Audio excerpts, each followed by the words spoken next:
जेएफटी हिंदी मई 18 मित्रगण एवं क्षतिपूर्ति सहज बनाए रखना। जहां भी संभव था हमने ऐसे व्यक्तियों की प्रत्यक्ष क्षतिपूर्ति की, सिवाय जब ऐसा करने से उन्हें या दूसरों को नुकसान पहुंचे।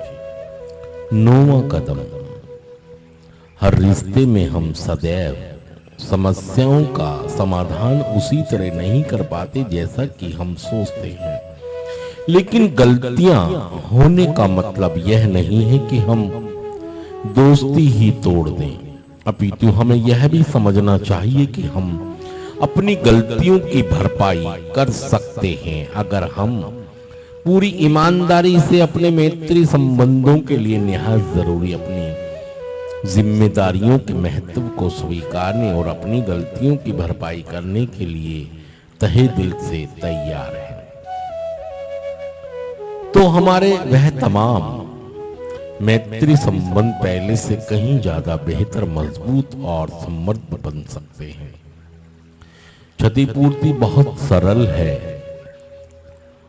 हमने जिसे हानि पहुंचाई है उस व्यक्ति तक पहुंचकर हम कह सकते हैं, मुझसे गलती हो गई। कभी कभी हम मूल बिंदु तक पहुंचने से भी चुराते हैं और पूरे मामले में अदा की गई अपनी भूमिका को स्वीकार करने से हिचकते हैं। लेकिन इससे 9वें कदम के इरादों पर पानी फिर जाता है। क्षतिपूर्ति को कारगर बनाने के लिए हमें एकदम सहज और सरल होना होगा। हमें पूरे मामले में अपनी भूमिका स्वीकारनी होगी, देखना होगा कि हमने क्या किया है।